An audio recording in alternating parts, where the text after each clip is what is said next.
Muito bem, muito bem. Bom, nós vamos agora para a unidade número 4 e vamos falar sobre a evidência histórica da fé cristã. Essa aula é uma aula de reposição, eu não pude dar aula quinta-feira e estou aqui gravando e vou deixá-la disponível para todos vocês assistirem no seu tempo, na hora e dia que vocês puderem. Agradeço a compreensão de todos pelo imprevisto que tivemos e vamos para frente, vamos lá. Então, hoje, unidade número 4, evidência histórica da fé cristã. Nós vamos falar de muita coisa aqui.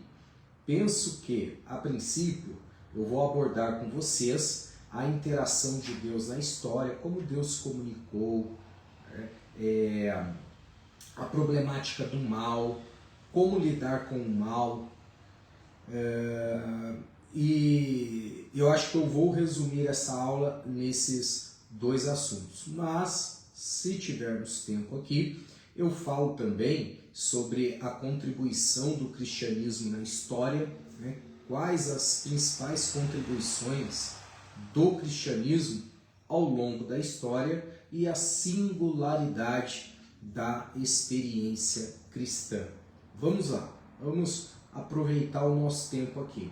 Então, no capítulo 1, a interação de Deus na história, nós falamos sobre as características da comunicação divina.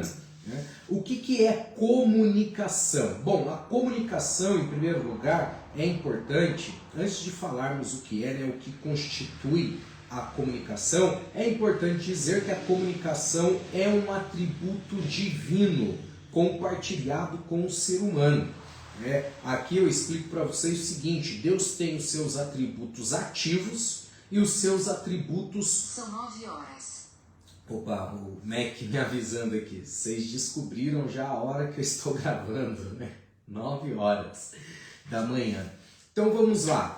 Deus tem os seus atributos ativos, os atributos que são unicamente dele, e aqueles que ele compartilhou com o ser humano. Quais atributos Deus compartilhou com o ser humano? Muitos. Por exemplo, amor, bondade, justiça, inclusive a comunicação. Só para fechar esse assunto, essa explicação, os atributos ativos do Eterno são onisciência, onipotência, soberania, onipresença, onipotência, onisciência, soberania. São esses os atributos que ele não compartilhou com o ser humano. É unicamente dele. São os atributos que nós chamamos de atributos ativos. Mas outros ele compartilhou com o ser humano. Aliás, esses atributos se perderam no Éden com a queda. Os atributos que o Eterno compartilhou com o ser humano, com a queda lá no Éden, se perdeu. Onde esses atributos são restaurados? Em Jesus. Por isso que Lucas capítulo 10, aliás, Lucas capítulo 19, versículo 10, a Bíblia diz assim: o Filho do Homem veio buscar e salvar o que se havia perdido. O que se perdeu? Esses atributos que ele compartilhou com o ser humano. Se perdeu onde? Lá no Éden com a queda.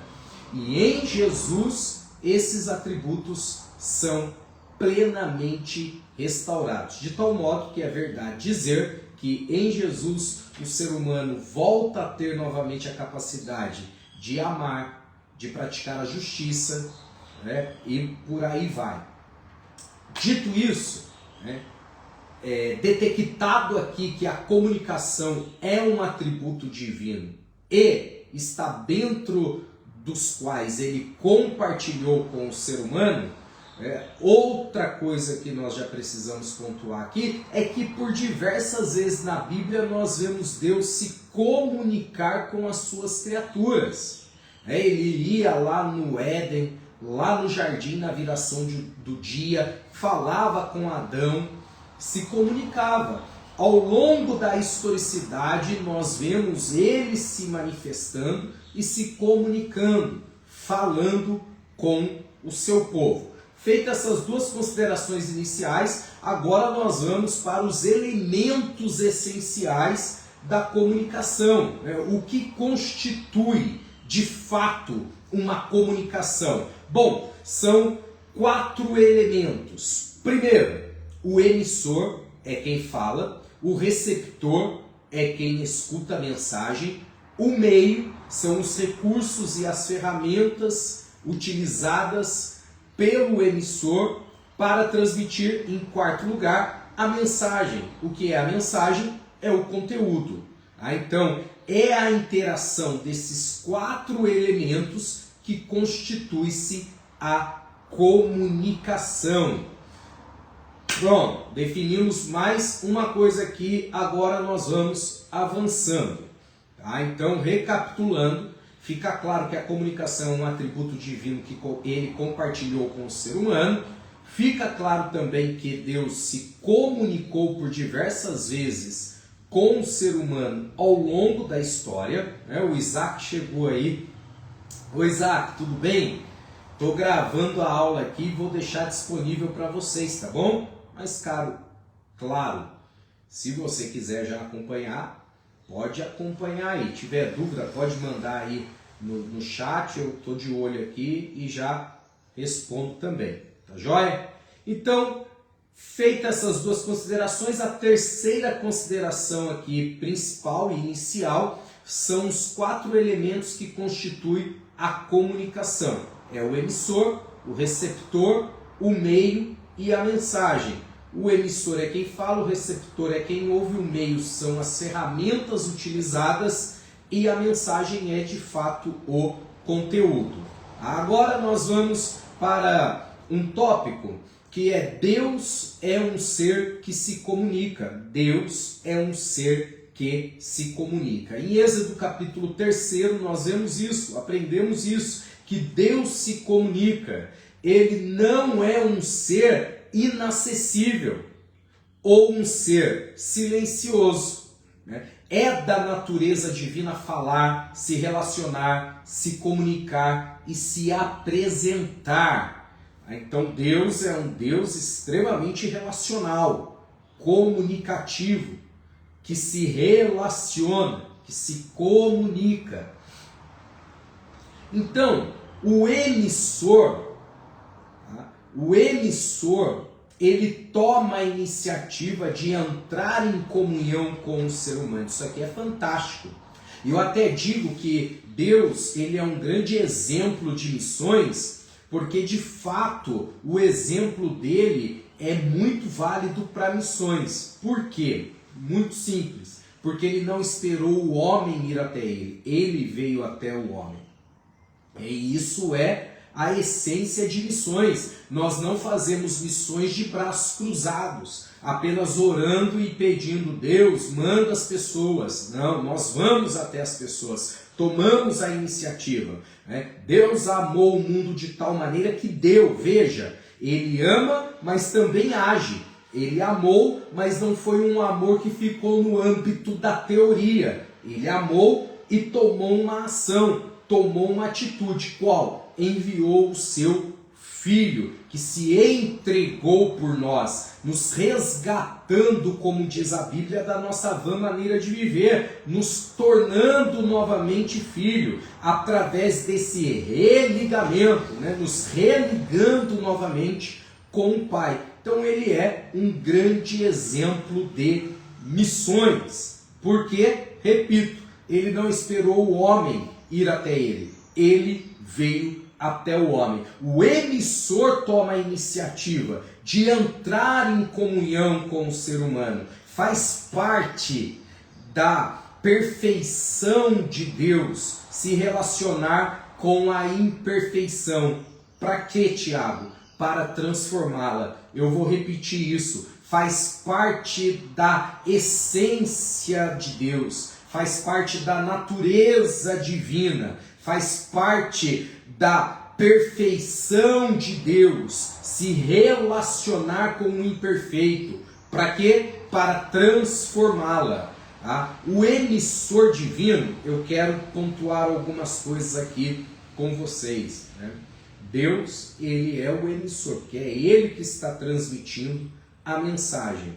Né? E o que o emissor divino ele fez para transmitir essa mensagem? Veja, a primeira consideração é que ele diminuiu de estatura para falar de igual modo com o ser humano. Sendo Deus, não teve por usurpação ser igual a Deus, antes esvaziou-se a si mesmo, tomando a forma de homem. Veja, ele diminuiu de estatura para falar de igual modo com o ser humano, de igual para igual. Outra consideração sobre o emissor, olha que fantástico isso. Falou um idioma que Moisés pudesse entender, para que Moisés, me desculpe, para que Moisés entendesse a mensagem que ele estava transmitindo. Né? Falou em hebraico, Êxodo capítulo 3, você vê isso. Tá?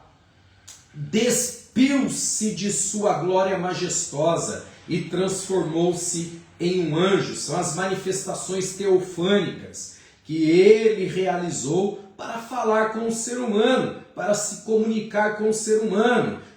Se apresentou a Abraão, se apresentou a Ló, enfim, várias manifestações teofânicas do Eterno com o intuito único de se comunicar com o ser humano. O emissor divino falou das necessidades de Moisés e do povo que iria libertar. Quando ele se revela a Moisés, de uma maneira que Moisés fosse capaz de entender, ele fala das necessidades de Moisés. Moisés expõe as suas necessidades. Por exemplo, Moisés diz: Senhor, eu sou pesado em palavras, tenho dificuldade de falar, tenho dificuldade de se comunicar. Deus vai trabalhando nisso. Fala das necessidades de libertar o povo. Né? Eu ouvi, Deus disse a Moisés, o clamor aflito do meu povo e decidi descer para livrá-los. Veja, a comunicação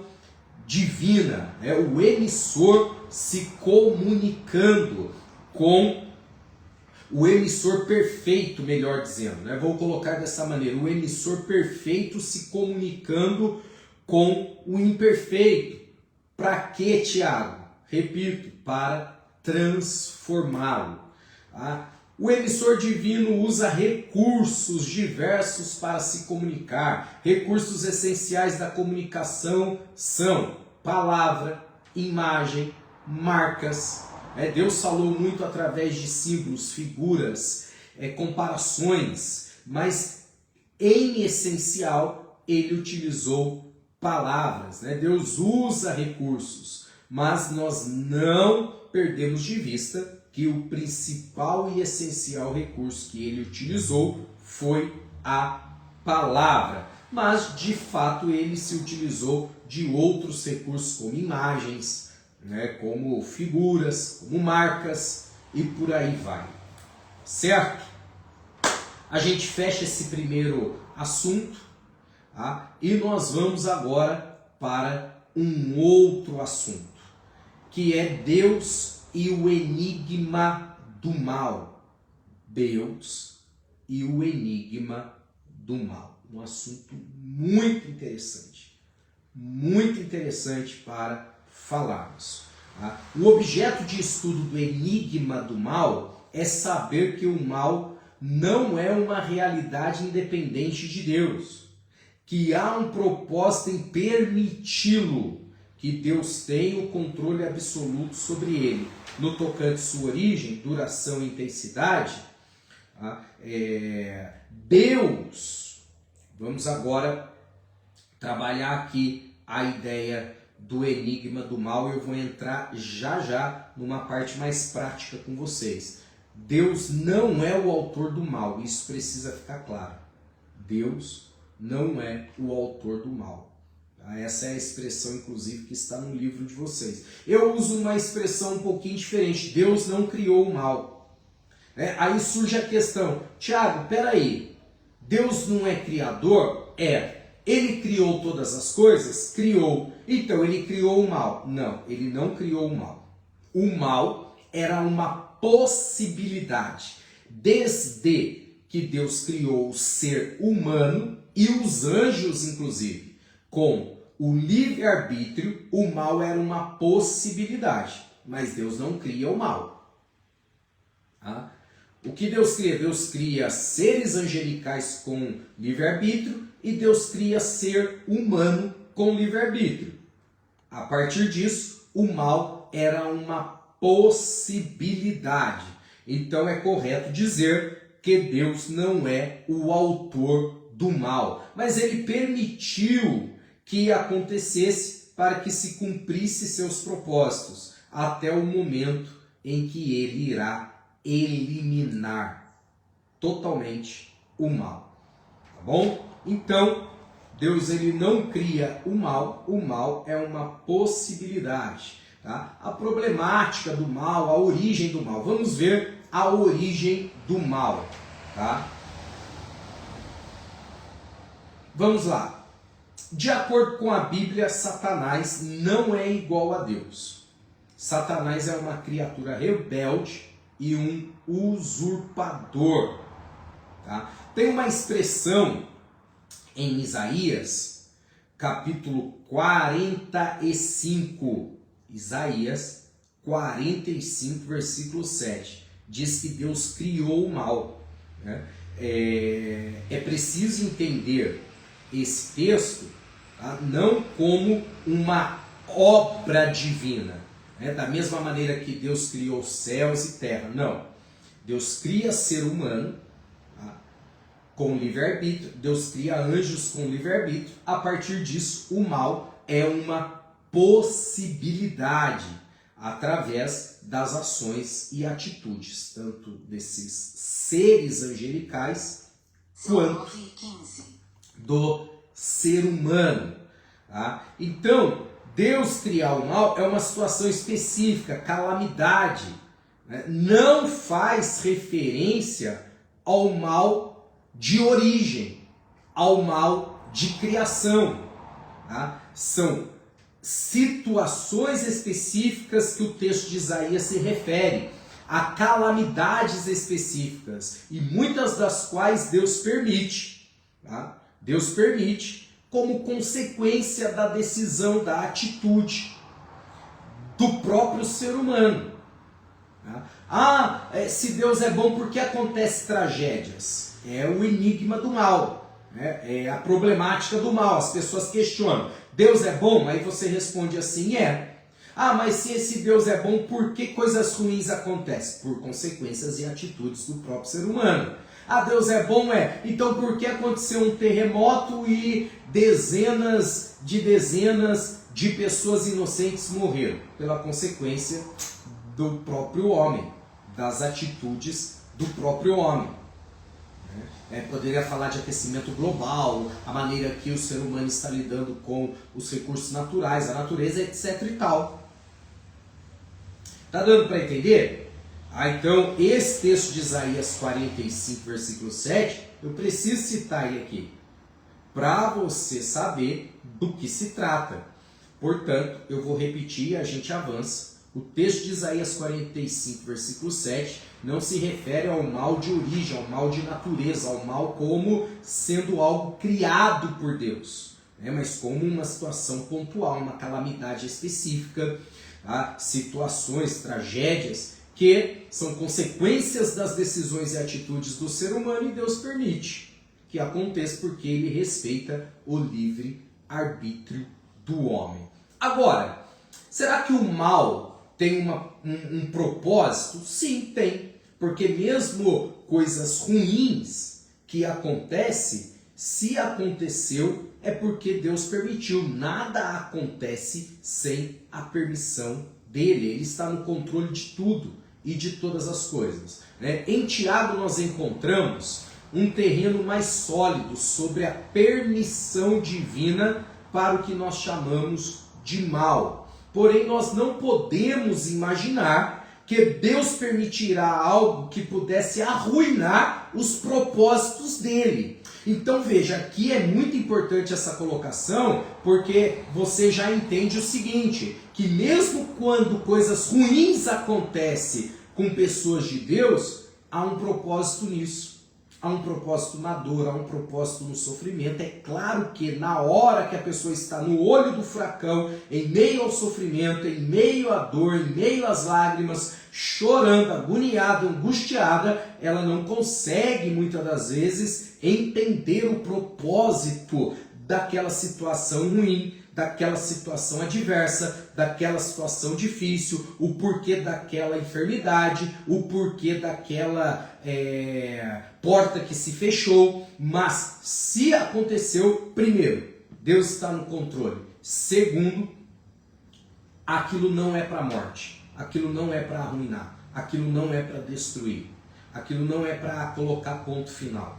Tá? Nada coloca em risco o propósito de Deus. Nada coloca em risco o propósito de Deus. Isso é sensacional. Romanos capítulo 8, versículo 28, Paulo diz: e sabemos que todas as coisas cooperam juntamente para o bem daqueles que amam a Deus e daqueles que são chamados para um propósito, ou para o seu propósito, o propósito de Deus.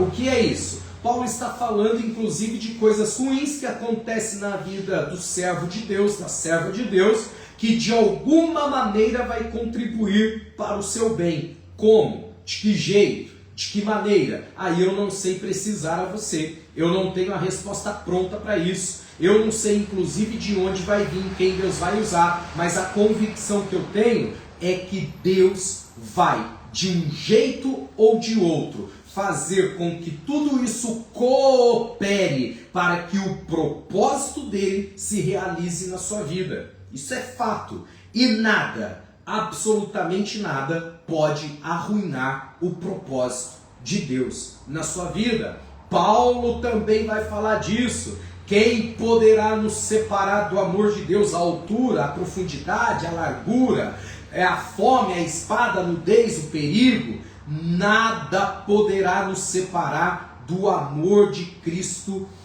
que está inundando a nossa vida de tal modo que mesmo em meio ao sofrimento você consegue entender que há um propósito nisso. Ainda que no momento do sofrimento você não consiga entender, mas você tem essa convicção, você tem essa certeza, né, de que alguma coisa Deus está para fazer, de que alguma coisa Deus está para realizar, de que alguma coisa Deus está para manifestar através desse sofrimento. No meio desse sofrimento, né, o sofrimento, ele não anula o mal, ele não anula a dor, ela não anula o propósito de Deus. Isso aqui é uma verdade inabalável. Deus usa o mal, né, vamos para o propósito do mal. Deus usa o mal para testar o seu povo. O teste é uma prova de qualidade. O que é teste? É para provar a qualidade, né?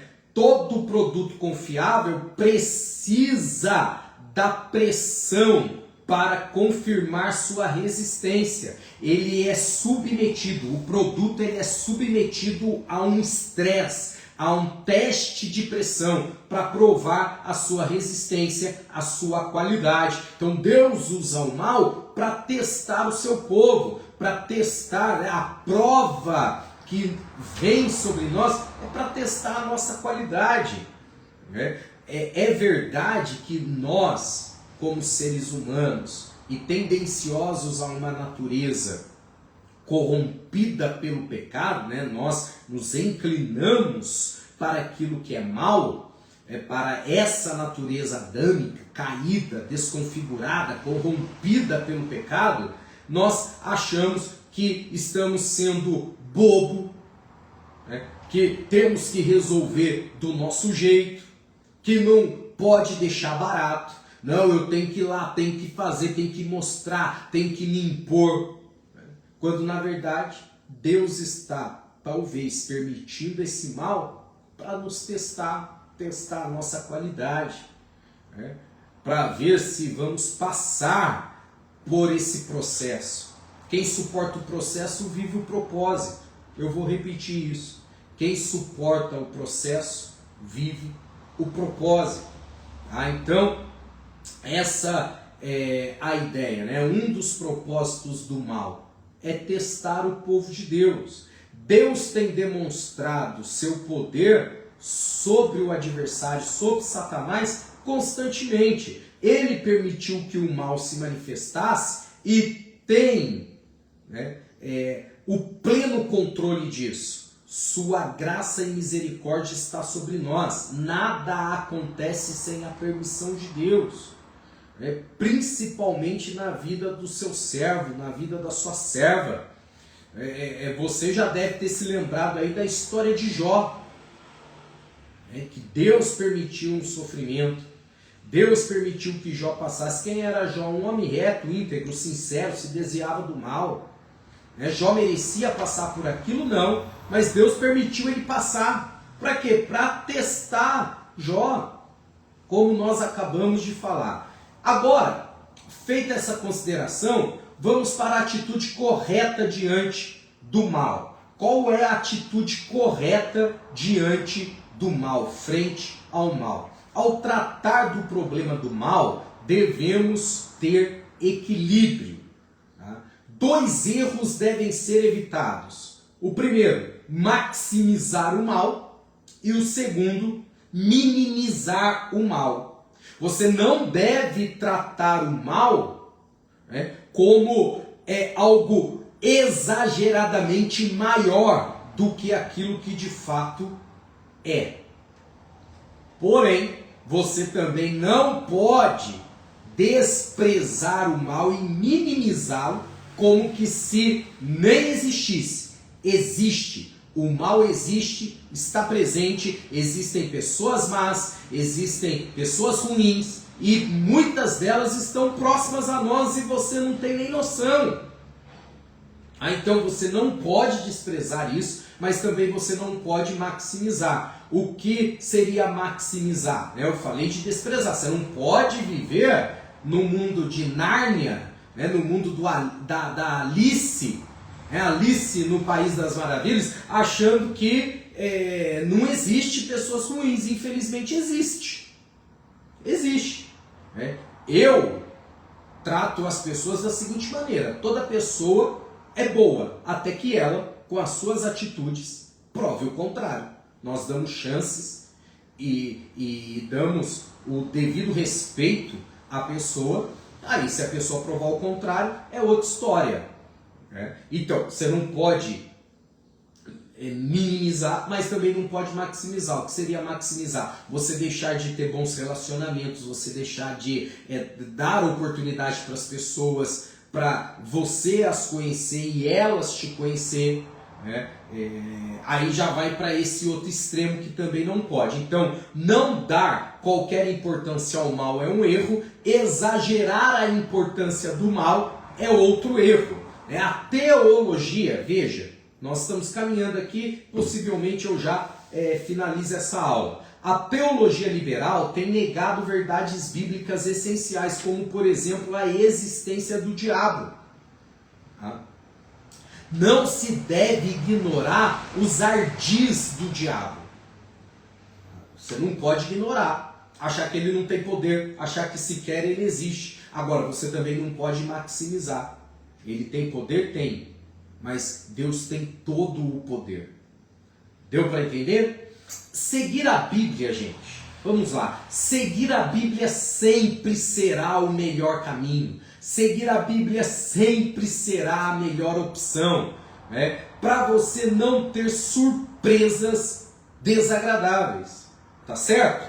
Então vamos lá. Seguir a Bíblia sempre será a melhor opção para lutar contra o mal. a problemática do mal. Então, feitas essas considerações sobre o mal, nós vamos avançando aqui. Acho que dá para falar mais alguma coisa. Recapitulando aqui, nós falamos sobre o Deus que se comunica, definimos inclusive comunicação como um atributo divino que ele compartilhou com o ser humano, definimos aqui o processo que constitui o ato de se comunicar, passamos pela problemática do mal, né? Definimos o que é mal, vimos aqui o propósito do mal, como nós temos que nos comportar diante da maldade, né? E agora, nós vamos avançando aqui, eu avanço dizendo o seguinte, tá? O próximo ponto aqui é o capítulo 2, as profecias cumpridas na história. O irmão Marcos chegou aí. Ô irmão Marcos, tudo bem? Irmão Marcos, eu estou gravando essa aula, que é a aula de reposição de ontem, tá? Estou caminhando aqui para o final dela. Vai ficar disponível, como de costume, de todas as outras aulas. Aí vocês podem assistir no dia e hora que acharem melhor, acharem mais apropriado. Tá bom? Deus abençoe, mas pode acompanhar a aula aí. Forte abraço. As profecias, capítulo 2, as profecias cumpridas na história. São muitas, dezenas. Tá? Tem um dicionário bíblico. Deixa eu ver. Ah, dá pra ver ele ali, ó, um verdinho. Esse aí, ó, J.D. Douglas. Tá? J.D. Douglas, esse aqui, ó, que eu tô apontando. Sobre, por exemplo, só vou dar um exemplo para vocês. J.D. Douglas, ele mapeou todas as profecias escatológicas relacionadas à vinda de Cristo, né? Só das profecias escatológicas são mais de 1.800. Mais de 1.800 profecias escatológicas ao longo de toda a Bíblia. Ele mapeou tudo. É muito bom, inclusive, esse dicionário bíblico, J.D. Douglas. J.D. Douglas também ele traz um mapeamento mais amplo das profecias. E você vê Deus se manifestando ao longo da história, né, no cumprimento das profecias. É interessante que, diferente de correntes filosóficas que, por exemplo, acreditam que Deus criou o ser humano, deu corda nele e deixou ele ao seu próprio destino, né? Ou correntes filosóficas que acreditam que Deus criou o ser humano, deixou o ser humano dono do seu próprio destino e não interferiu mais na história, não interferiu mais nesse processo histórico. Diferente disso tudo, nós acreditamos que Deus não apenas criou, mas Ele é sustentador de tudo aquilo que Ele criou. Então Deus cria e sustenta, né? Deus cria e mantém, Deus cria e continua agindo dentro da história. Nós usamos uma expressão que Deus ele é intra-histórico, Ele está dentro da história. Você vê Ele agindo dentro da história, você vê Ele se movendo dentro da história, agindo em favor do teu povo, agindo em favor da sua propriedade, usar um termo mais bíblico aqui, agindo em favor da nação, agindo em favor da sua propriedade, do sacerdócio real. Deus ele foi agindo no meio da história e cumprindo profecias, né? Eu poderia citar que você vê Deus cumprindo profecias no ambiente medo-persa, no Império Grego, no Império Romano e por aí vai, tá bom? Bom, eu encerro aqui falando com vocês que o cristianismo ele teve uma grande contribuição na história, tá? No papel cultural. O que seria do mundo ocidental, por exemplo, sem o cristianismo? O que seria da Europa sem o cristianismo? Das Américas sem o cristianismo? Caso não houvesse o cristianismo, com certeza esse mundo seria completamente diferente. Por quê? Porque o cristianismo, ele impactou de modo singular, de modo poderoso, a civilização. Tem uma expressão que um teórico usa, que ele diz que o cristianismo humanizou o humano. Isso é fantástico. Desde o início da era cristã, sempre houve grandes preocupações com a dignidade humana. Por exemplo, em relação ao aborto, infanticídio e por aí vai. O cristianismo valorizou crianças, mulheres, idosos, casamento, família. Há essa contribuição dentro da história que ninguém pode apagar. Tentam apagar, mas ninguém consegue apagar a contribuição singular, poderosa e única do cristianismo. A contribuição cultural. O cristianismo moldou a vida dos povos ocidentais. Como os conhecemos hoje, é resultado direto da influência do cristianismo, além de exercer grandes influências positivas na África e na Ásia. O cristianismo elevou o padrão dos povos que deram origem às nações europeias, como eu falei para vocês. A contribuição política do cristianismo é gigante, a contribuição econômica, a contribuição científica, e sem falar da contribuição educacional. Idiomas foram transcritos pela primeira vez por missionários cristãos, para que as pessoas pudessem ler a Bíblia. A invenção da tipografia nasceu com a impressão da Bíblia, o primeiro livro a ser impresso na prensa de Wittenberg, Alemanha, ali no período da Reforma Protestante, com Lutero protagonizando, foi a Bíblia. Durante séculos, as únicas escolas que existiam estavam ligadas à igreja. A revolução educacional que a escola bíblica dominical causou é vista até hoje. Na verdade, o modelo de escola que nós temos hoje é resultado direto do cristianismo, da atuação do cristianismo no meio educacional. E aí, se a gente for para a contribuição religiosa e ética, meu Deus do céu, legados valiosos, vida que foram transformadas pela contribuição religiosa. O que seria da sociedade moderna sem a atuação religiosa? Eu não estou falando de religiosidade nesse termo pejorativo que usam. Eu estou falando da religião no sentido de, não apenas de religare, pegar a ideia original da palavra, religare. Não, eu estou falando de religião como a manifestação do eterno, como a manifestação do sagrado, como a manifestação do divino entre os homens. A contribuição ética, valores morais como o amor, compaixão, altruísmo, integridade, veracidade, justiça.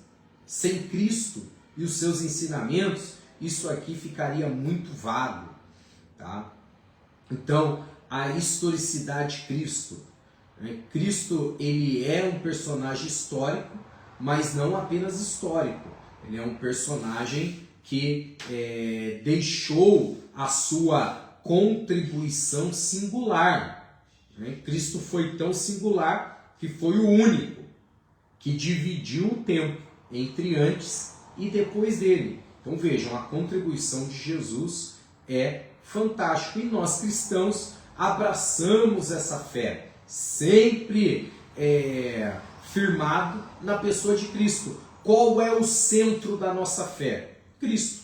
Qual é a razão da nossa fé? Cristo. Qual é a essência da nossa fé? Cristo. Quem é o início da nossa fé? É Cristo.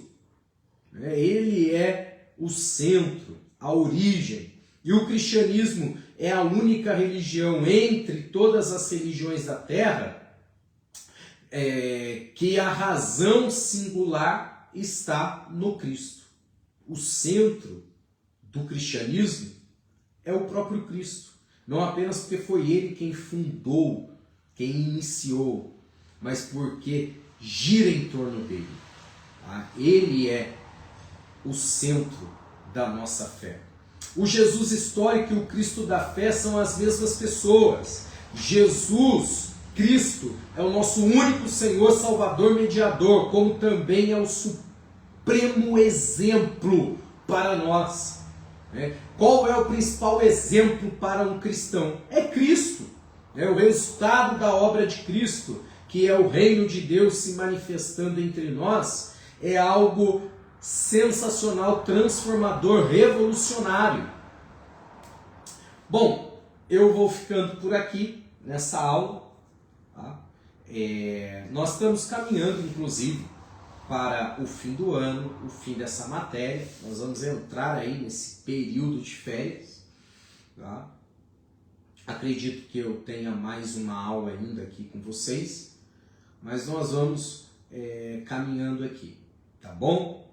Deus abençoe vocês, um forte abraço, espero que essa aula tenha contribuído. Hoje nós vamos ficando por aqui, tá? E nós vamos lá no grupo, se falando, tiver dúvida, tá? Assistiu essa aula, ficou com dúvida, eu vou pedir até a gentileza de que mande direto no meu WhatsApp ou lá no grupo, não tem problema. Porque se mandar aqui, depois que a aula já estiver armazenada, pode ser que eu demore um pouco para visualizar, tá bom? Então, eu dou essa liberdade, vocês podem enviar lá no WhatsApp. Gente, um forte abraço, excelente final de semana, Deus te abençoe, até a próxima aula. Tchau, tchau.